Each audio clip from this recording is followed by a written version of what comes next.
built Barrett Hall, the second dorm for women. And then the third dorm for women was named after him.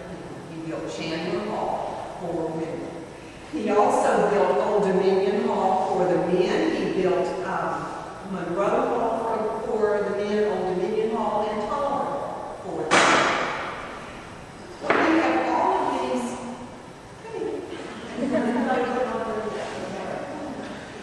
He had all of these students. The numbers were growing by leaps and bounds here as he was determined to make this college a leader in Virginia and a leader in the nation. So he had to build more. So he began to build other buildings. He built what we now know as Ewell Hall, which was then Phi Beta Kappa Memorial Hall. He built that one. He built Washington Hall next to it.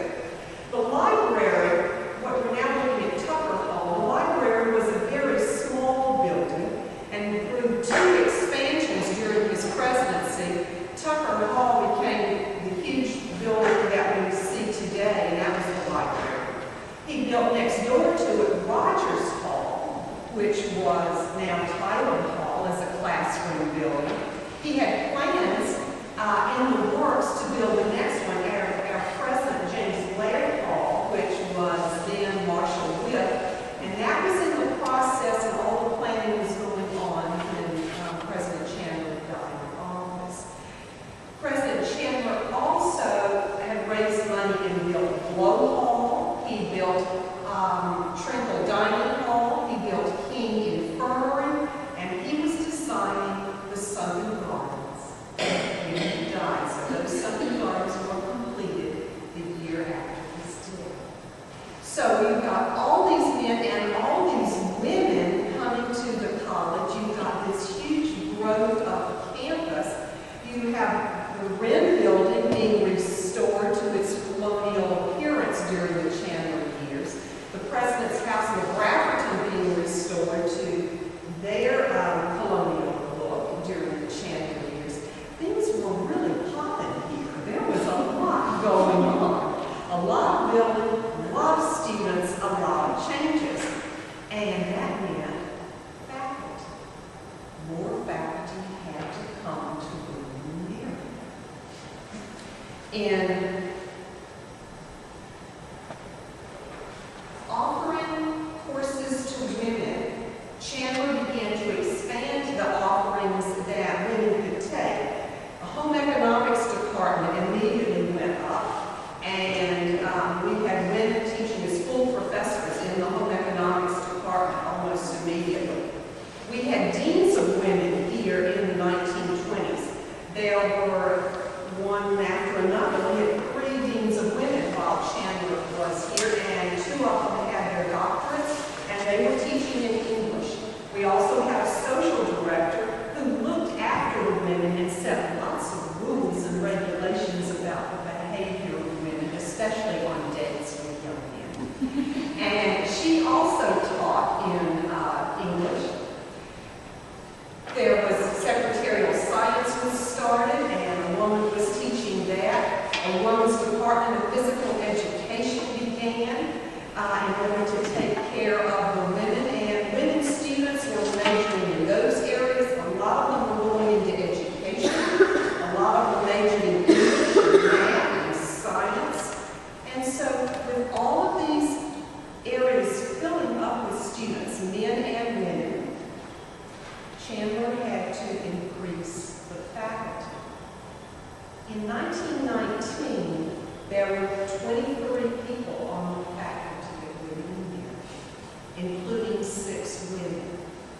By 1927, 1928, the faculty had tripled.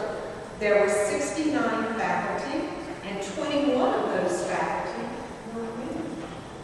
By 1933, 1934, there were 81 faculty, including 25 women. William and Mary was hiring women on its faculty at averages that were at or above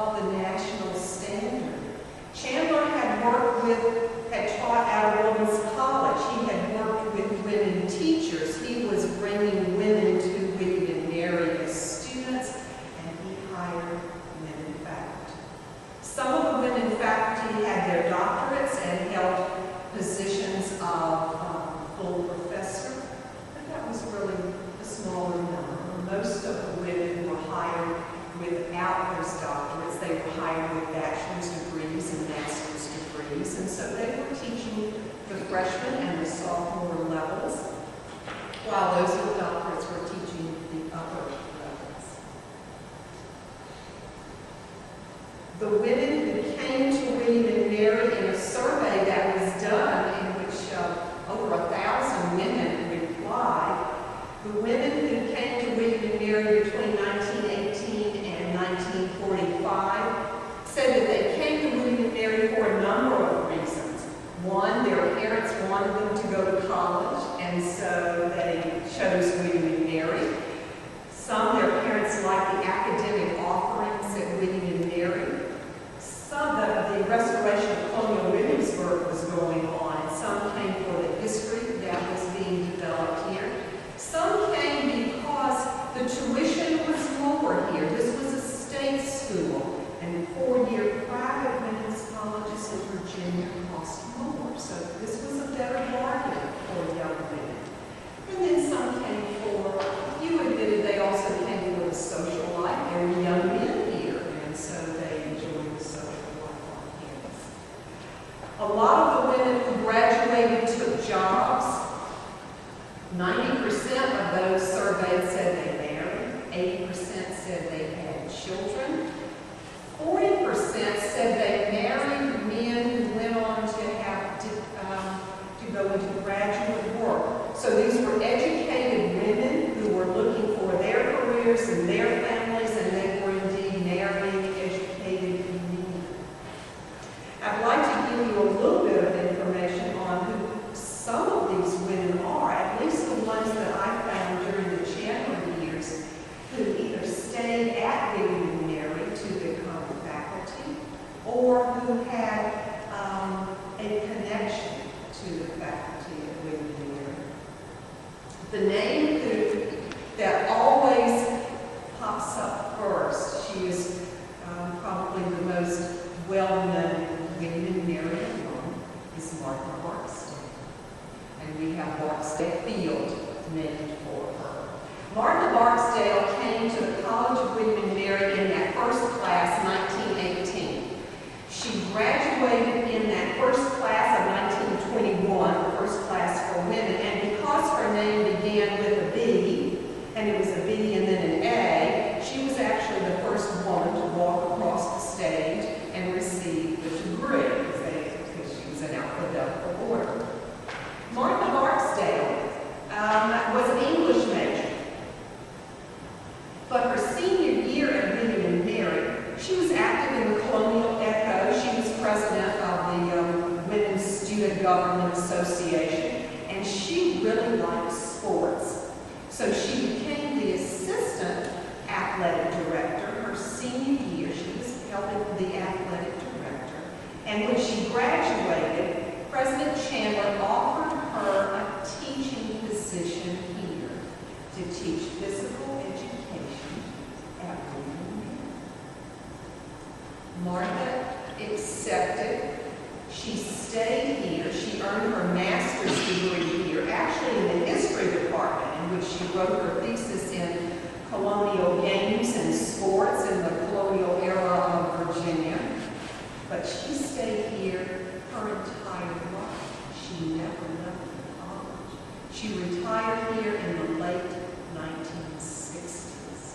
So from 1918, when she came, until the end of the 60s, when she retired, she was a permanent feature here in the college. Another woman who stayed here was Kathleen Alsop. Now, Kathleen came here to be a secretary. She was President Chandler's cousin, and he offered her a job as doing secretarial